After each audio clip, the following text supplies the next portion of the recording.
Hello अस्सलाम वालेकुम, good morning, सुबह बखैर पाकिस्तान। कैसे हैं आप सब? उम्मीद है आप सब खैरियत से होंगे। नाज़रीन, अब अपना कॉफ़ी का कप उठा लीजिए और कहीं ना जाइए, क्योंकि अब मैं हूँ आपके साथ, आपकी होस्ट मरियम इमाम, और आप देख रहे हैं हमारा मॉर्निंग शो जिसका नाम है नया रास्ता। और आप इसे देख सकते हैं सिर्फ और सिर्फ RNN TV पर। लेकिन अगर आप मुझे देखना चाहते हैं, खूबसूरत चेहरों से मिलना चाहते हैं, तो उसके लिए आपको हमारा चैनल लाइक करना पड़ेगा और सब्सक्राइब करना पड़ेगा, ताकि इसी बहाने आपकी और मेरी डेली मुलाकात हो सके। नाज़रीन, मैं तो बहुत खुश हूँ कि बड़ी ईद आने वाली है, लेकिन परेशान भी हूँ कि इस दफ़ा हम कुर्बानी का जानवर ख़रीदेंगे, बिजली का बिल देंगे या फिर अपने कपड़े ख़रीदेंगे। लेकिन नाज़रीन, खुशी इस बात की है कि यही तो इवेंट होते हैं जिसमें हम सब लोग मिलके इस इवेंट को सेलिब्रेट करते हैं। और गर्मी तो होगी और कोई प्रेडिक्शन भी नहीं है बारिश की। वो मदर्स जिन्होंने मज़े मज़े के खाने बनाने हैं, उनके लिए एक सजेशन है कि ईद से एक दिन पहले ही अपनी अच्छी अच्छी सेल्फीज़ बना लें, ताकि वो दिन बच जाए ईद के लिए, ताकि हम उसको अपनों के साथ सेलिब्रेट कर सकें, उनके साथ गुजार सकें। नाज़रीन, आप लोग मुझे बताएं आजकल क्या ट्रेंडिंग में चल रहा है, आप लोग क्या पहनने वाले हैं? भाई, मैंने तो सोचा हुआ है कि मैं फर्शी शलवार पहनूंगी, लेकिन मैं हमेशा ही ईद पर भी कैजुअल ही रहती हूँ। मुझे अच्छा लगता है ईद वाले दिन भी कैजुअल रहना। एक और बात मुझे ईद की बड़ी अच्छी लगती है, जब हम सब लोग रेडी होके, पहले भी ऐसे ही होता था जब हम छोटे होते थे और आज भी ऐसे ही होता है, रेडी होके बैठ जाते हैं और ईदी का हम वेट करते हैं कि जी हमें ईदी कब मिलेगी। मुझे भी लगता है कि आप लोगों के साथ भी ऐसा होता होगा। मुझे ज़रूर कमेंट सेक्शन में बताएं कि आप लोग भी इस ईद का इंतज़ार करते हैं, और स्पेशली ईदी लेने का। और उस ईद में और आज की जो ईद अब आने वाली है, उसमें बड़ा फ़र्क है। वो रिलेटिव्स मेरे जो परदेश में हैं, जो बाहर रहते हैं, वो बहुत मिस करते हैं पाकिस्तान आना, और जब भी ईद होती है ज़रूर हमें वीडियो कॉल करके बताते हैं कि काश हम पाकिस्तान में अपनों के साथ ईद मना रहे होते। इसलिए हम बहुत ब्लेस्ड है कि हम अपनों के साथ ईद मनाते हैं। जो लोग बाहर हैं वो भी इंजॉय करते हैं, हम यहाँ अपने वतन में इंजॉय करते हैं, और मुझे उम्मीद है कि आप लोग भी ईद ऐसे ही मनाएंगे, अपनों के साथ मनाएंगे और खुशियाँ बांटेंगे। नाज़रीन, मैं आपको बताती चलूँगी हमारा मॉर्निंग शो, जिसमें डिफरेंट सेगमेंट्स हुआ करेंगे, जिसमें हम health, family, fashion, fitness, music, ये सब चीज़ें आप लोगों के साथ डिस्कस करेंगे। वो बातें आपके दिल के बड़े करीब होती हैं, सब कुछ आपकी सुबह को बनाते हैं और भी बेहतरीन। तो नाज़रीन, हमारे प्रोग्राम को देखते रहिए, हमारे मॉर्निंग शो को देखा करें, इसे लाइक भी किया करें, आगे शेयर भी किया करें, ताकि आपकी और मेरी डेली मुलाकात हो सके। आइए मिलकर चलते हैं नए रास्ते पर, सिर्फ नया रास्ता के साथ, सिर्फ और सिर्फ RNN TV पर। हेलो अस्सलाम वालेकुम नाज़रीन, कैसे हैं आप सब? मैं हूं आपकी होस्ट मरियम इमाम, और आप देख रहे हैं हमारा मॉर्निंग शो जिसका नाम है नया रास्ता, सिर्फ RNN TV पर। नाज़रीन, ये है हमारा आज का सेलिब्रिटी सेगमेंट, और बहुत ही खूबसूरत मेहमान हमारे साथ आज मौजूद हैं। अरशद महमूद साहब आज हमारे साथ हैं, जो कि एक प्रोड्यूसर और प्रमोटर भी हैं फ्रॉम USA एंड कनाडा। और मेरी एक और मेहमान है सुमन शेख, बेहतरीन सिंगर हैं। अस्सलाम वालेकुम। वालेकुम अस्सलाम मरियम, कैसी हैं आप? बिल्कुल ठीक सर, आप कैसे हैं? बिल्कुल ठीक। वालेकुम अस्सलाम and good morning to good you. Morning. अच्छा, आप USA होते हैं, पाकिस्तान कब आए? पाकिस्तान जी मुझे हो गए कुछ तकरीबन 1.5 मंथ। ओके। हर साल आता हूँ मैं पाकिस्तान, लास्ट 4-5 ईयर से ठीक है। पाकिस्तान आप लोगों से मिलने के लिए, आपकी बिल्कुल। मोहब्बत खींच के ले आती है। हाँ, बिजी टाइम से टाइम निकालना तो बड़ा मुश्किल होता है, लेकिन ये बड़ा ज़रूरी है बिल्कुल कि जहाँ आपके रूट्स हैं आप वहाँ ज़रूर आएँ। बिल्कुल ऐसे और ही मैं है। बड़ा एंजॉय करता हूँ यहाँ के अच्छा। खाने, लाहौर को, लोगों को, दोस्तों को बड़ी मोहब्बत और बड़ा प्यार मिलता है इधर आके। दिल आपका वहाँ लगता है या पाकिस्तान? वो तो मेरा घर है, हाँ, मैं सारी जिंदगी वहीं रहा हूँ, लेकिन पाकिस्तान जो है उस जैसा तो फिर कोई नहीं है, और लाहौर बिल्कुल। लाहौर है। बिल्कुल, ये तो सच है। सुमन, आप बताएं आजकल क्या चल रहा है, क्या मसरूफ हैं आप? आजकल मसरूफ़ हैं, जैसे कि ये हमारे प्रमोटर हैं अरशद महमूद साहब, मैं इन्हीं के साथ साइन हूँ, इन्हीं के शोज़ करती रही हूँ। हाँ, आउट ऑफ कंट्री जितने शोज़ किए हैं इन्हीं के मैंने किए हैं। अच्छा। और जब से ये आए हैं तो हम नए प्रोजेक्ट कर रहे हैं, नई टीम ऑर्गेनाइज कर रहे हैं, ओके। जो हम अगस्त टूर जो है ईद के बाद हम लेकर जा रहे हैं America, Canada, okay, very UK. Nice. तो उसकी तैयारियां हैं, कुछ नए सॉन्ग्स कर रहे हैं, ठीक कुछ है। नए प्रोजेक्ट्स कर रहे हैं और कुछ नए चेहरे अच्छे अच्छा, कुछ Host. नया मिलने वाला है, या कुछ कुछ नया आने अच्छी वाला है। होस्ट, कुछ अच्छी डांसर्स, अच्छा, कुछ अच्छे एक्टर्स जो भी हमारे पाकिस्तान के तो पता ही है आपको। ओके, कुछ उनको हम इकट्ठा करेंगे, ठीक है। खूबसूरत सा गुलदस्ता बनाएंगे हाँ। और फिर हम लोग इनके साथ मजे करेंगे पूरी दुनिया में। कैसा लगता है जब आप बाहर जाते हैं, वहाँ पर आपकी परफॉर्मेंस होती है, लोग तो बहुत पसंद करते होंगे ना? जी बिल्कुल, मुझे फ़र्स्ट टाइम ही इन्होंने कनाडा जब पहली दफ़ा बुलवाया तो सबसे बड़ी बात होती है कि वहाँ पर आपको जो है ना, आपके लिए ग्राउंड कैसा तैयार किया हाँ, गया है। बिल्कुल। तो यकीन जाने कि इतनी मोहब्बत और इतनी इज्जत क्या बात। और इतने ऑर्गेनाइज शोज, टिकट शो होने के बावजूद भी ओवर क्राउडेड था शोज जितने भी थे। Okay. और ये बहुत बड़ी लक की बात है कि फर्स्ट मेरा टूर था और फर्स्ट टूर में जो हम यहाँ से 8 शो की डील करके गए ठीक है। थे डिफरेंट सिटीज़ में, तो 8 शोज पैक थे और हाँ। ओवर थे, लोग टिकट्स के लिए बाहर खड़े हुए थे। Okay, okay. सर, आप शोबिस में किस तरह आए? आपको क्या चीज़ अट्रैक्ट की है? पाकिस्तान के देखिए आर्टिस्ट वहाँ आते रहते थे। अमेरिका में जो पहले हमसे सीनियर जो प्रमोटर थे वो लेके आते थे, तो मेरा वहाँ बिजनेस था। मैंने बड़ी अर्ली एज में, छोटी एज में वहाँ अपना बिजनेस स्टार्ट कर लिया मैनहट्टन में। हाँ, ठीक है। तो वो मेरे से स्पॉन्सर लेने के लिए आते थे। ओके। मुझे पता नहीं होता था आर्टिस्टों का कि ये अच्छा। कौन है, क्या है। तो क्योंकि बिजनेस को प्रमोट करना होता था तो हाँ। हम कहते पाकिस्तानी लोग हैं आते हैं, हम्म, तो उनको देख के बस फिर मेरा एक रेस्टोरेंट था, वहाँ सारे आर्टिस्ट वहाँ खाना खाने आते थे, डिनर ओके, रेस्टोरेंट भी आपका, वेरी नाइस। तो वहाँ से मिल मिला के इनके साथ फिर आहिस्ता आहिस्ता, आपको पता है ये शो बिजनेस की दुनिया ऐसी है बिल्कुल, कि जो बिल्कुल, इसमें घुसता है फिर उसकी जान नहीं छूटती। बिल्कुल। ऐसे जान ही। छूटती नहीं है, हाँ, छोड़ना चाहते नहीं है। नहीं, ये फन बिजनेस देखें, ये मेरा साइड बिजनेस है। अच्छा, आप पैशन समझ लें, शौक समझ लें। ओके, अब तो बड़ा अरसा हो गया, ऑलमोस्ट लाइक 25-30 इयर्स। ओके, अच्छा। फर्स्ट शो मैंने 17 साल की उम्र में किया था। कौन कौन अच्छा। था उस शो में? और नुसरत फतेह अली खान सबको मैं पहली दफा लेके गया अरे, था क्या पाकिस्तान बात से। है। और हमने वो शो जो न्यूयॉर्क में किया था सेंट्रल पार्क में, ओपन एयर में किया था, तकरीबन को 1.5 लाख के करीब लोग थे उसमें। अच्छा, तो वहाँ से फिर Nice. जर्नी स्टार्ट की, और इतने बड़े आदमी के साथ जब आप बिल्कुल, स्टार्ट आपने करते स्टार्ट हैं किया। बिल्कुल, बिल्कुल ऐसे ही चलता है। रहता है और आज तक चल रहा है। बिल्कुल ऐसे ही है। आप अभी तो परफॉर्मेंस आपकी होती है, आप बाहर जाती हैं, आपने अपनी करियर की शुरुआत किस एज में की? किस तरह आप सिंगिंग में आई? अब मैंने बहुत कम एज में सबसे पहले अपना बिजनेस स्टार्ट कर लिया था, सैलून बनाया था, बुटीक बनाई थी। तो उसमें भी बहुत क्रिटिसाइज किया गया, मेरी फैमिली की जानिब से बहुत कंजर्वेटिव फैमिली थी। ठीक है, तो बस पेरेंट्स की डेथ हो गई बहुत कम एज में हमारी, तो Okay. इतनी कोई नी हाउ नहीं थी। तो समझे कि कुछ फैमिली का प्रेशर था, कुछ लोगों का जिस माहौल में रहते थे, बेसिकली मैं मुल्तान से थी, ओके, तो वहाँ प्रेशर में आकर मेरा सैलून भी नहीं चलने दिया और फैमिली को बाहर डिस्टर्ब किया।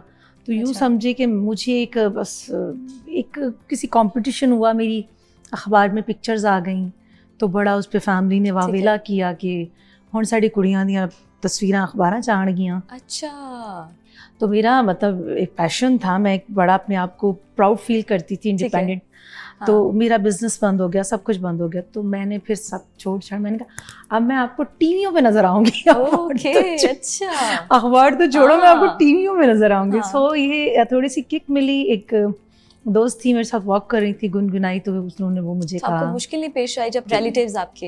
हाँ वो तो वो नहीं करते हैं, वो मोस्टली 80% हमारे पाकिस्तान में फैमिली बहुत कम सपोर्ट करती है, बल्कि ठीक है। अभी जो कराची में ड्रामा एक्टर्स आ रही हैं उनकी फैमिलीज उनको सपोर्ट कर रही हैं, और आप हाँ। देख सकती हैं कि ड्रामा इंडस्ट्री हमारी कहाँ पर सारी है। शोबिस इंडस्ट्री है ही कराची हाँ, में और आज। ड्रामा इंडस्ट्री इस वक्त पूरी दुनिया पे छाई बिल्कुल, हुई है। बिल्कुल, वो इसीलिए कि आप और ज़्यादा निखर कर काम करते हैं और ज़्यादा कॉन्फिडेंस से काम करते हैं। हाँ, जब आपकी फैमिली भी बैक पे खड़ी हो और सारी फैमिली भी साथ काम कर रही हो, बिल्कुल, उसमें बहुत प्रॉब्लम हो जाती है कि आपका घर का माहौल बिल्कुल डिफरेंट है और आप एक डिफरेंट प्लेटफॉर्म पे काम कर रहे हैं। हाँ। मैं अंदर से कुछ और हूँ, मैं असल में अपनी फैमिली में ही मिस फिट थी, ओके, मैं उसमें फिट हुई नहीं और अच्छा। आज तक नहीं हुई। अभी तक नहीं हुई? नो, ऐसा क्यों?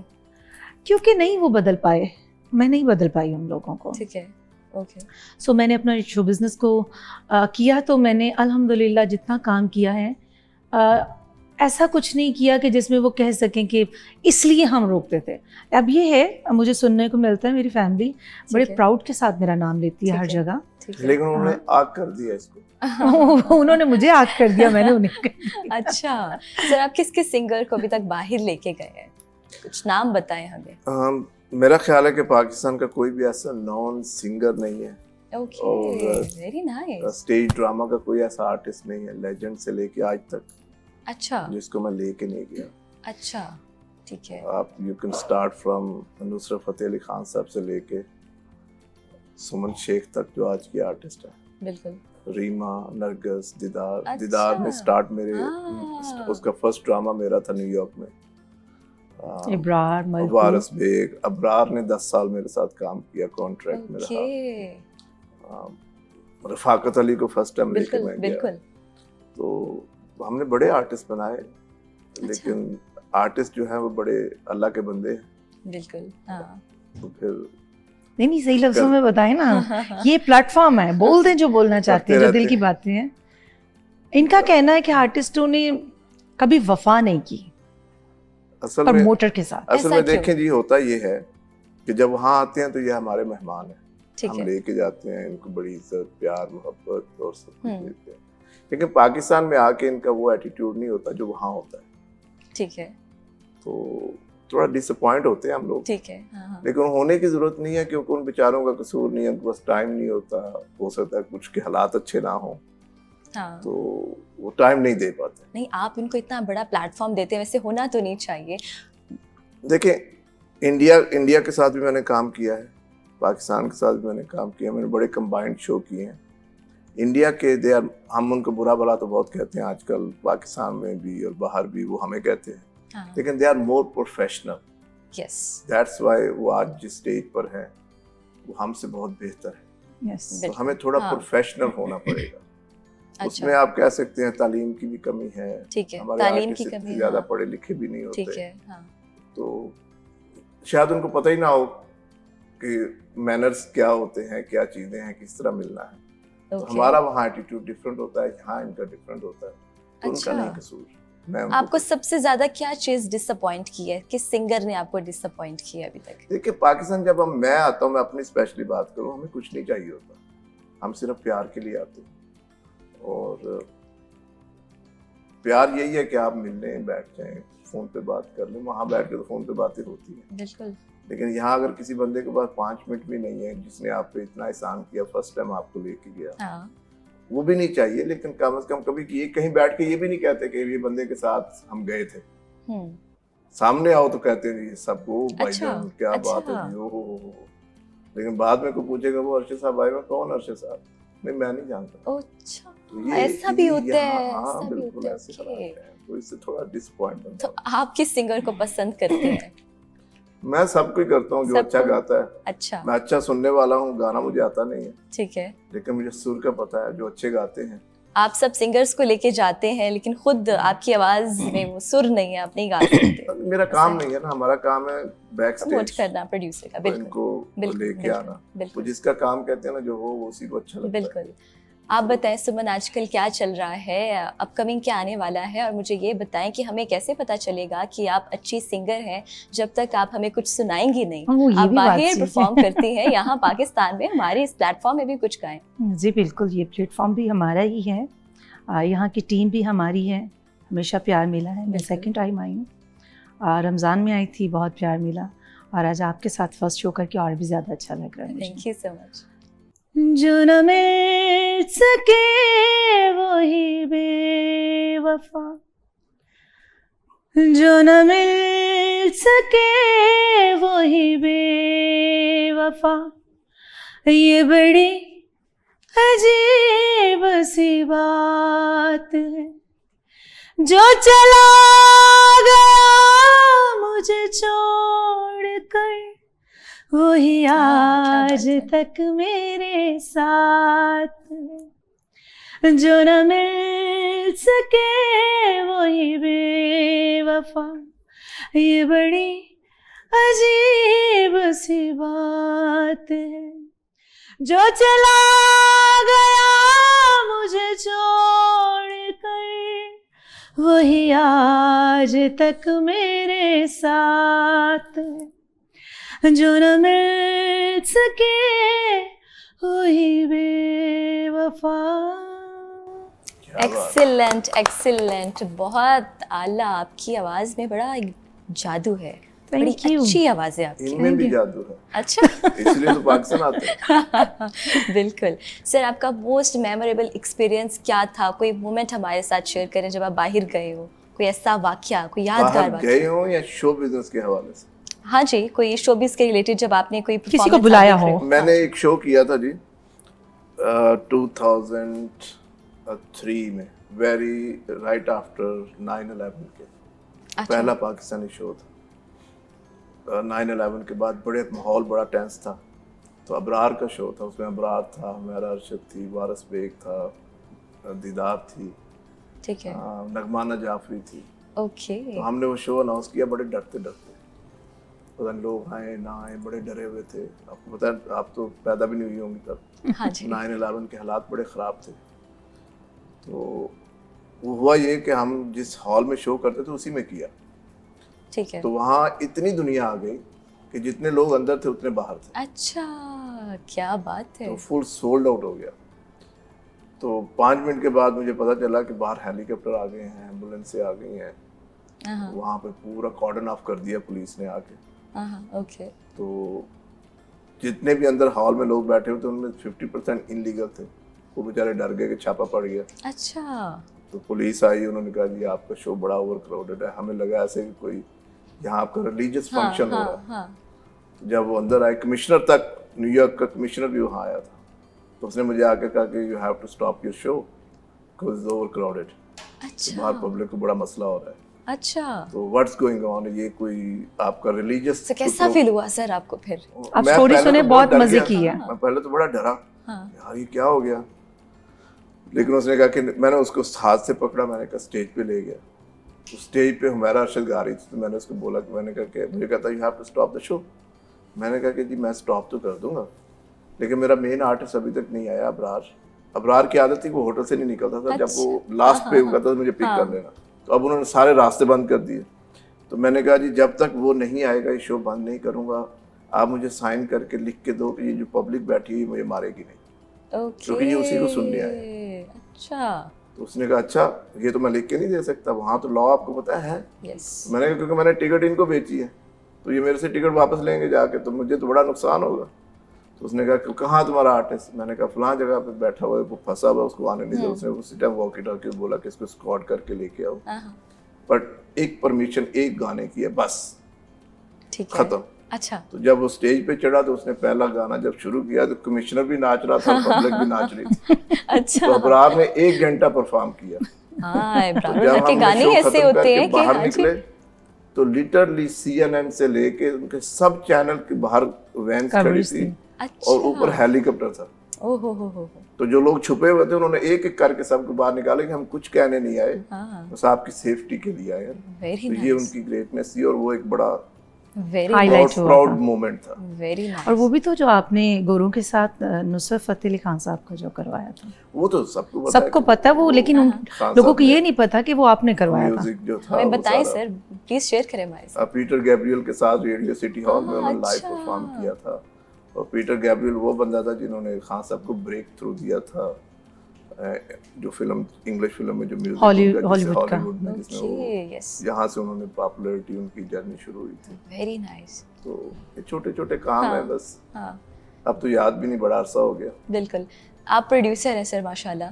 एक प्रमोटर का क्या रोल होता है? बेसिकली मुझे नहीं पता, थोड़ा सा आप डिफाइन करेंगे कि क्या प्रमोटर किस तरह से जो है वो लेके चलता है काम को? देखिए हमारी कोशिश होती है कि जो वहाँ हमारी कम्युनिटी है हम उनको इंटरटेन करें। हमारे वहाँ परेड होती है मैनहट्टन में, बहुत बड़ी लार्ज, 1.5 लाख बंदा उसमें होता है। अच्छा, अभी तो पहले बड़े कम होते थे, अब तो न्यूयॉर्क में ही कम से कम कुछ 10 मेले और परेड और ये सारा होता है। हाँ, तो हमारी कोशिश होती है कि जो पाकिस्तान में मोस्ट पॉपुलर आर्टिस्ट है उसको हम लेके जाएं। ठीक तो है, वहाँ की कम्युनिटी को, वो सारे फ्री शोज होते हैं, जो मेला, परेड और हाँ। अगस्त में जितने भी हाँ। होते हैं, तो वो 14 अगस्त के हवाले से होते हैं और वो सारे फ्री होते हैं, टिकट सेल शो नहीं होता।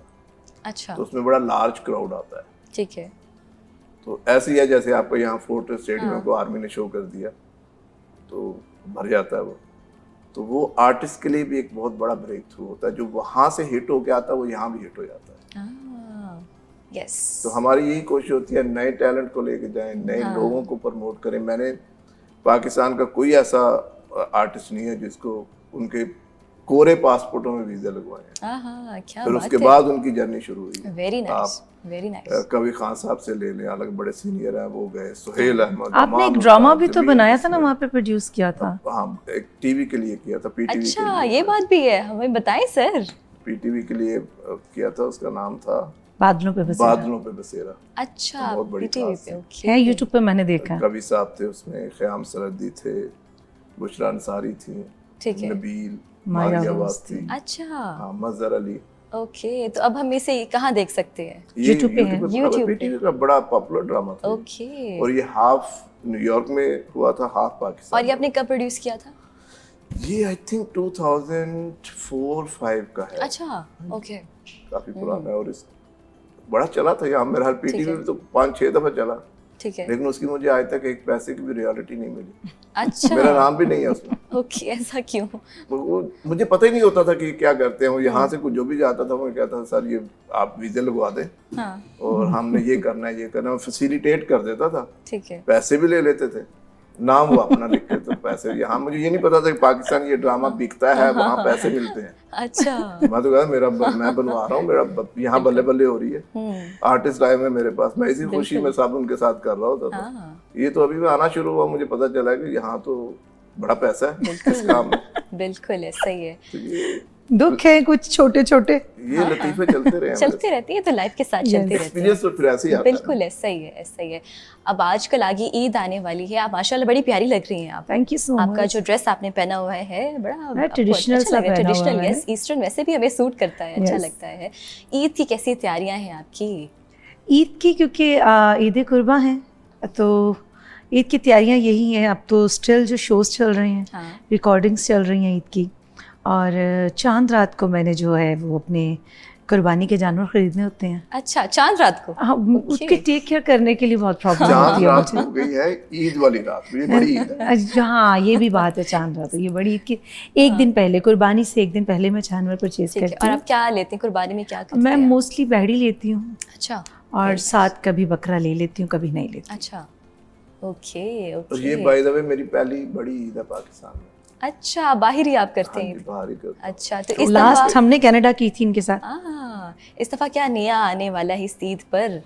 मुझे तो कुछ पता नहीं क्या होता है, कहते हैं गोश्त वोश्त खाएंगे, यही अच्छा, होता है। हाँ, ये Enjoy खाने तो करते हैं, चलते हैं अभी। हाँ, ईद को खाने कैसे पता करते हैं, चलेगा बड़े कि मजे ईद है जब तक हम कुछ खाएंगे जी नहीं। जी, बिल्कुल ऐसे ही है। सुमन, आपकी प्यारी आवाज में कुछ हो जाए, कुछ एक दो लफ्ज अपनी खूबसूरत आवाज में। मेरा दिल ये पुकारे आजा, मेरे गम के सहारे आजा, भीगा भीगा है समा, ऐसे में है तू कहाँ, भीगा भीगा है समा, ऐसे में है तू कहाँ, मेरा दिल ये पुकारे आजा। क्या बात है, एक्सीलेंट एक्सीलेंट।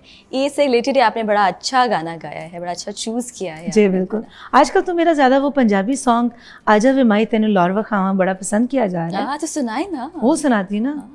अखियां दे डोरे तक दे लहारे, दिल विच तू माया ना कोई होरे, नखरे ना कर डोला मुकदी मुकावा, आ जावे माया तेनू लौर वखावा, आ जावे माया तेनू लौर वखावा, लौर वखावा नाले मौज करावा, आ जावे माया तेनू, आ जावे माया तेनू लौर वखावा।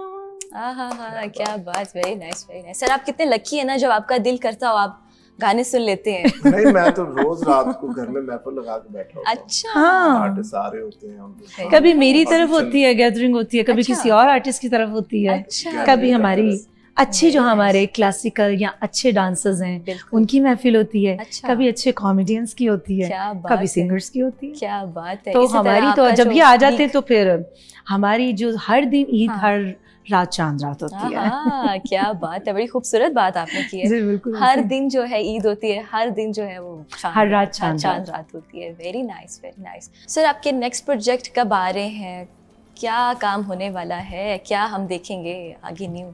देखें, अमेरिका कनाडा जो है वहाँ सीजन शुरू होता है अप्रैल के बाद।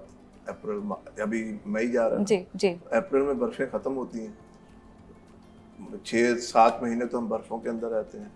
अच्छा। तो फिर जब बर्फें खत्म होती हैं थोड़ी होश आती है। हम्म। तो अब मई जून से लेके सितंबर अक्टूबर तक वहाँ शो बिजनेस का सीजन होता है। ओके। और पीक टाइम होता है अगस्त का, क्योंकि मेले और सब 14 अगस्त के बाद, तो ये थ्रू आउट नवंबर तक चलते हैं। ठीक है। हाँ वहाँ को ज़रूरी नहीं है कि 14 अगस्त को ही करना है, हाँ। क्योंकि वहाँ परमिशन लेनी पड़ती है। तो Yes. जो भी डेट्स अवेलेबल होती हैं फिर लोग डिफरेंट हाँ। सिटी में, तो इंशाल्लाह अगस्त में मैं हर साल लेके जाता हूँ। अगस्त में टूर बना रहे हैं, ठीक है। कुछ लोगों को सिलेक्ट किया है, बाकियों को देख रहे हैं। हाँ हाँ। तो डेफिनेटली। सर कभी किसी आर्टिस्ट का वीज़ा रिफ्यूज़ हुआ है और उसने माइंड किया हो?